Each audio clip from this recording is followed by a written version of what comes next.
বাংলাদেশের যে প্রান্তে ছাত্রদের উপরে নির্যাতন করা হোক না কেন, আমরা ছাত্রদের দাঁত ভাঙা জবাব দিব। মনে রাখবেন, আপনারা যখন কথা বলেন তখন উপরের প্রেসক্রিপশন নিয়ে কথা বলতে হয়। আপনাদের হুজুর নারাজ হয় এমন কথা আপনারা বলতে পারেন না। আমাদের কোনো হুজুর নাই, আমাদের কোনো ধরনের স্টেট আমাদের সেন্সরশিপ নাই।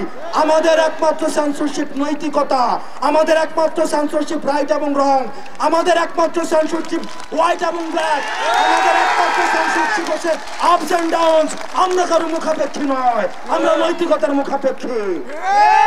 আমরা কোনো পদলেহন করি না, আমরা কোনো পদবীর মধ্যে নেই, আমরা কোনো পোস্টের জন্য করছি না, আমাদের কোনো ফুড ফেটিশ নেই, আমাদের কোনো ভাইকে খুশি করতে হয় না, আমাদের কোনো নেতাকে খুশি করতে হয় না। সুতরাং আমরা আপনাদেরকে সতর্ক করতে চাই, আমাদের হারানোর কিছুই নাই, আমাদের হারানোর চেয়ার নাই, আমাদের হারানোর কোনো পদবী নাই, আমাদের হারানোর কোনো জনসমর্থন নাই, আমাদের হারানোর কোনো ধরনের জনশ্রুতি নাই, আমাদের হারানো আমি জনতুষ্টির কোনো আমরা বক্তৃতা নাই, আমাদের কোনো ভোটে দাঁড়াবো না যে আমাদের আগামী বছর ভোট প্রয়োজন, আমরা রাজনীতি করবো না যে আমাদের সবার সমর্থন প্রয়োজন।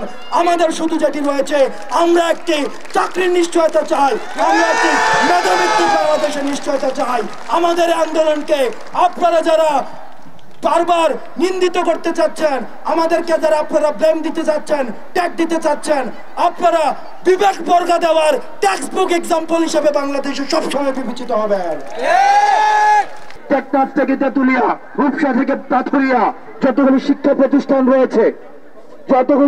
প্রতিষ্ঠান রয়েছে, আমাদের কোন শিক্ষার্থীর উপরে একটি যৌক্তিক আন্দোলনে যদি কোনো ধরনের আক্রমণ করা হয়, এর দায়ভার কিন্তু সরকারকে নিতে হবে। আমরা এতদিন পর্যন্ত রাস্তায় রয়েছে, আমাদের এতদিন পর্যন্ত বলা হচ্ছে এটি আদালতের সিদ্ধান্ত। গতকাল আমরা দেখলাম যারা কখনোই চাকরি করবে না, যারা কখনোই চাকরি প্রার্থী হবে না, তাদের মধ্যে থেকে রায়কে স্বাগত জানিয়ে বিবৃতি দেওয়া হয়, হাইকোর্টের রায়কে স্বাগত জানিয়ে বক্তব্য দেয়, তখন আমরা সেটাকে সন্দেহের চোখে দেখি। আর সেই দাবিটি তখনই ইনভ্যালিড হয়ে যায় হাইকোর্ট যখন 3 ঘন্টা পরে বলে দেয় যে কোটা সংস্কার পরিমার্জনের পুরো কর্তৃত্ব রয়েছে সরকারের উপরে। সুতরাং আপনারা যদি পরের প্রেসক্রিপশন নিয়ে কথা বলেন, আপনাদেরকে আমরা বলে দিচ্ছি, ছাত্রদের পালস নিয়ে আপনারা কোন ধরনের পাসিং গেম খেলবেন না। এর মধ্যে আপনারা দাঁড়িয়ে তিক্ততাপূর্ণ কোন সম্পর্ক করবেন না, এই যৌক্তিক আন্দোলনকে প্রশ্নবিদ্ধ করবেন না।